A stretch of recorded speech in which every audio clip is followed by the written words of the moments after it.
Bonjour, je suis Monsieur Foalenglove René, concepteur, développeur informatique, développeur logiciel.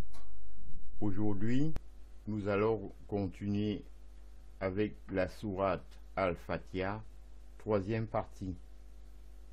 La prière, obligation de réciter Al-Fatiha dans la prière.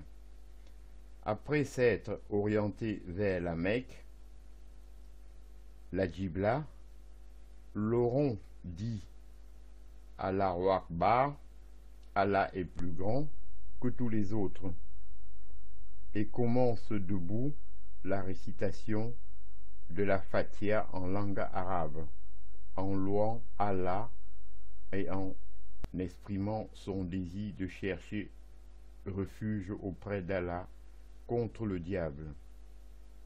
Il continue avec de nouveaux versets du Coran qu'il a lui-même choisi. Souvent une sourate comme Al-Ikhlas, puis il se prosterne.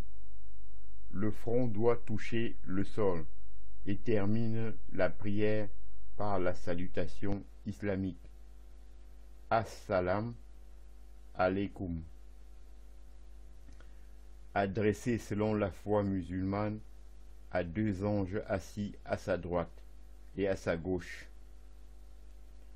Auparavant, il aura pu, le cas échéant, exprimer une prière de demande dans sa langue maternelle.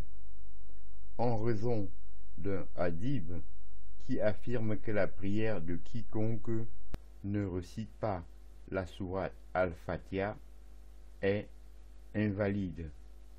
De nombreux savants musulmans insistent sur l'importance de cette sourate dans leurs commentaires. En pratique, cela signifie que les musulmans qui font leur prière quotidienne selon les règles traditionnelles récitent cette sourate au moins 17 fois par jour, au minimum.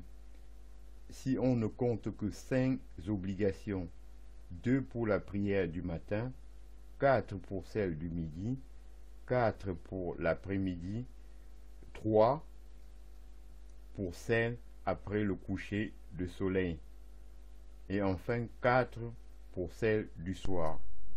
Selon le philosophe Christophe Lusenberg, la sourate Al-Fatiha possède un rôle liturgique particulier qu'elle aurait acquis en remplacement de la 96e sourate Al-Alaq, plus ancienne, dont l'origine christiano-syriaque est évidente.